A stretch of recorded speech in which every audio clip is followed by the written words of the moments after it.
Am stat prea mult în ierni fără sfârșit, cu dorul prins în gheață și tăceri.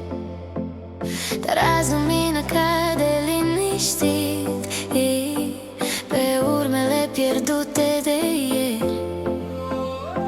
Și simt cum viața mă cheamă încet, prin muguri verzi și ceruri senine. Parcă renaște un suflet discret din tot ce-am pierdut în mine.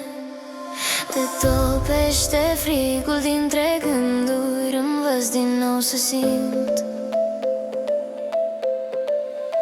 Respir din nou, respir lumină, primăvara vine în inimă.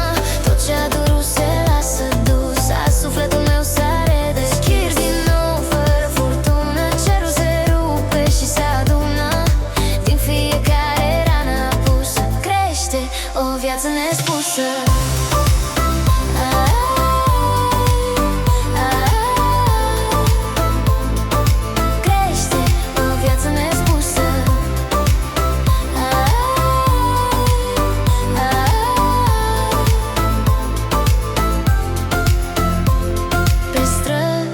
Miroase a început, a flori ce învață să zâmbească, iar inima mea a știut că poate din nou să iubească. Am strâns atâtea nopți în mine, dar zorii au venit ușor și printre umbrele străine îmi regăsesc chiar curajul lor.